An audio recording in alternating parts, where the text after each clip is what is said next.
first Unreal, God, it takes me back. I mean, it's been so long.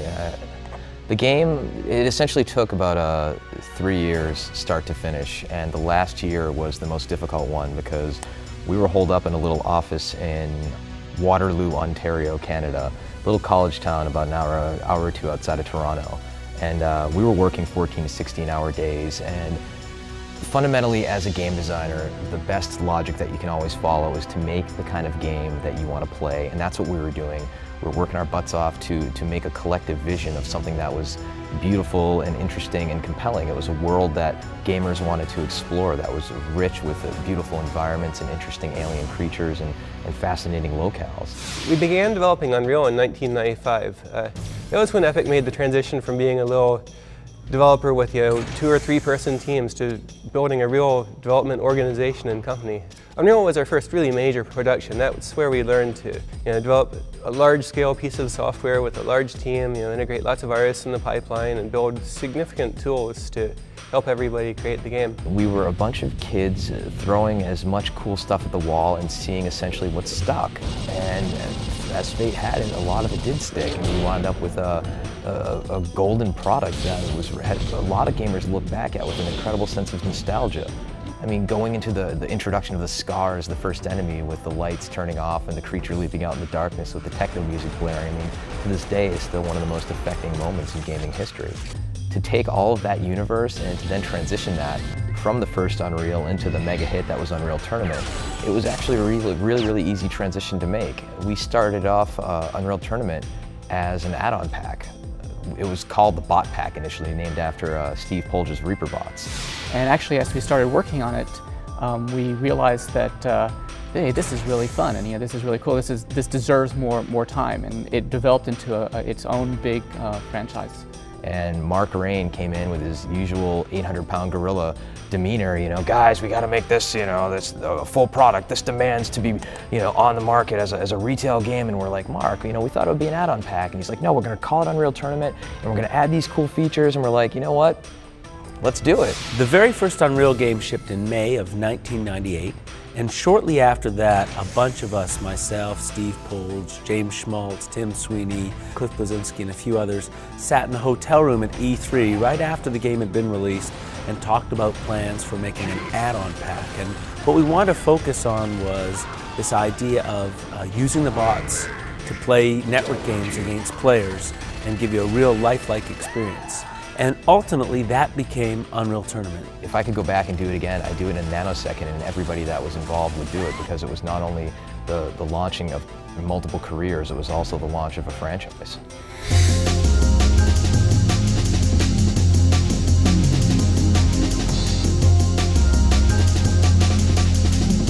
The moment for me when I realized we had gold was with the original Assault mode. Nobody to that point had done any sort of a battle of that scale that you could play in single player with AI characters that storm the beach with you, or play in multiplayer where you're attacking a submarine or underwater city or anything like that.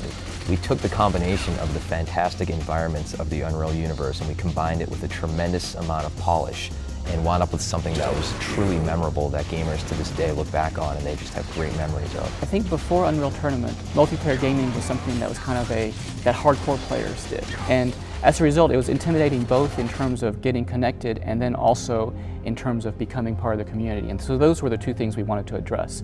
And the 2 ways we addressed that, one was by building an interface that made it really easy for players to get online and play with their friends. And then the second thing is, with our really good AI, we were able to give people a taste of what multiplayer gaming was like before they kind of jumped in and exposed themselves to the internet players. I think when you take your average Unreal Tournament fan and you mention to them that there's another chapter in the series coming along, they're rabid. They have tattoos of the logo. Well, the one thing we really learned with Unreal Tournament was this idea that we should take our time and get it right. And Jay Wilbur has this great saying, you can have it right or you can have it right now. I think it's because they know they're going to get something that's fantastic and is also a quality product. They know that at the end of the day, for the amount of money they pay, they're going to get thousands of hours of an experience, and they can modify the world and mold their own environments and create their own characters. And that's a community they get to participate in by playing Unreal Tournament and modifying it. About a third of the developers at Epic actually come from the mod community. And these are people who started out by programming mods or building their own levels in Unreal. And these tend to be the most enthusiastic people you can find in the industry. They didn't come here for the money, they didn't build games because they needed a steady job. They did it just for fun and for passion. One amazing fact that people don't realize is that a lot of people have used Unreal Tournament games as their resume, as their springboard into the industry. A lot of the people that work at Epic actually came from the mod community. The whole idea of the mod community, the fact that we released this product and it actually ships with the very same tools that we use to build the game, it blows my mind to see people get hands-on with these tools. So one of the kind of hallmarks that we have with the franchise is the idea of the trap room. And in the first Unreal Tournament, we had this great map that was an industrial level that had a pressure chamber in it. And we had this technology where we could actually take the characters and make them like bow outward, like they were being inflated with something, and kind of like if a character was released into deep space, as far as they just get ready to pop, right, and they explode into a bunch of just giant pieces of flesh. And people would go into that chamber looking for power-ups, and you could hit a button and just watch them inflate, and they'd be running around like cursing you and doing taunts and things like that. And they'd pop and you'd get a frag, and yeah, you know what, you could shoot them, but making them explode like that was always 1,000 times more satisfying.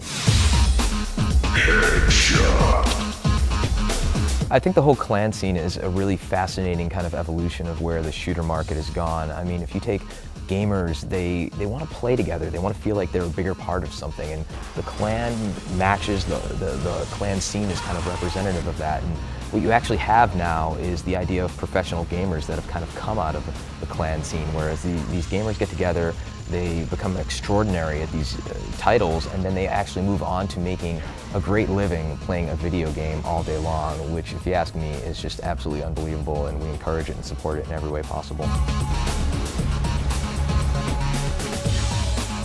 Altfire, I think, definitely changed the genre, a little bit of first-person shooters. It just added a whole nother layer of, gameplay to the whole gameplay mechanic. You could basically throw in those like 2 weapons for the price of 1, and in some cases even 3s. I think a lot of games have kind of, took that and ran with it as well after we did it. So back in the day, during the development of Unreal Tournament, we had a designer named Cedric. He was this crazy Frenchman who one day just made a map that was essentially an asteroid in the middle of space that was rotating. And the first version of Facing Worlds, which is what the map became known as, it's basically 2 towers on an asteroid with Earth in the background. Ultimately, this wound up being the most played CTF map of the original Unreal Tournament. I just think it's because gamers loved popping each other's heads with the sniper rifle. That was like the gold standard, kind of like, default map for Unreal Tournament CTF, which is just to this day, classic top 3 maps of all time. You like that? So in the first Unreal Tournament, we had these like taunts that were like a pelvic thrust. And so players could hit a button and they could just kind of like do this kind of thing, and like it was essentially the original humiliation of its day, because players would knock another player out and the player would be in spectator mode for a second. A player would go over him and just kind of do the thrust and just taunt him and just further enrage him and just undermine their ability to play the game and just be a bastard on the internet.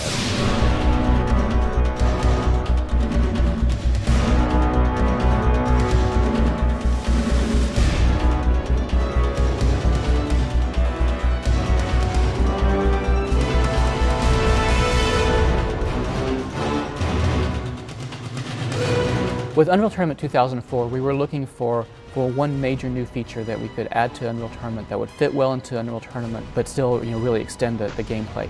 And we had thought about vehicles, but we were concerned that vehicles wouldn't fit with the really fast-paced, on-foot deathmatch style that Unreal Tournament had. Vehicles were kind of a natural extension of where the market was going, and we knew that, yeah, we would have something that was kind of like a buggy, but we'd do the Unreal twist on it where we put giant blades in the front of it. And the impact that had on map design was actually pretty tremendous, because no longer could you make a traditional corridor shooter type of environment. You had to make very large scale terrain-filled environments that could handle flying vehicles and driving vehicles and hover vehicles in a large node-based system such as what Onslaught introduced in 2004. Short time to spectacle and carnage, carnage, carnage. Epic is a company that has a reputation for making stellar product that does not ship before its time. We also have a reputation for making beautiful product that plays extraordinarily well. And Unreal Tournament has always been the crown jewel in what we do as developers. At Epic, we have a real passion for this kind of game. I mean, it's our heritage, it's in our DNA, it's what we do. Unreal Tournament, it's in our blood. I can't see us not making Unreal Tournament games. This is the trophy that we put on the box cover, and we got a bunch of these made for all the developers on the original Unreal Tournament. So this is my trophy for finishing Unreal Tournament. I can't believe you found one that's actually still intact. Like, this breaks off and this breaks off. And everyone I've seen is in pieces. Wow, this is a trophy from the original Unreal Tournament game we shipped. Is it? I don't remember the year. To me, this is kind of one of the defining symbols of the franchise, and just holding it now actually kind of makes me a little weak. You have a tissue? For those willing to build a mountain of bones and climb to the top, in environments that stun, against AI that kills, for those willing to stake their lives in the pursuit of victory, we salute you.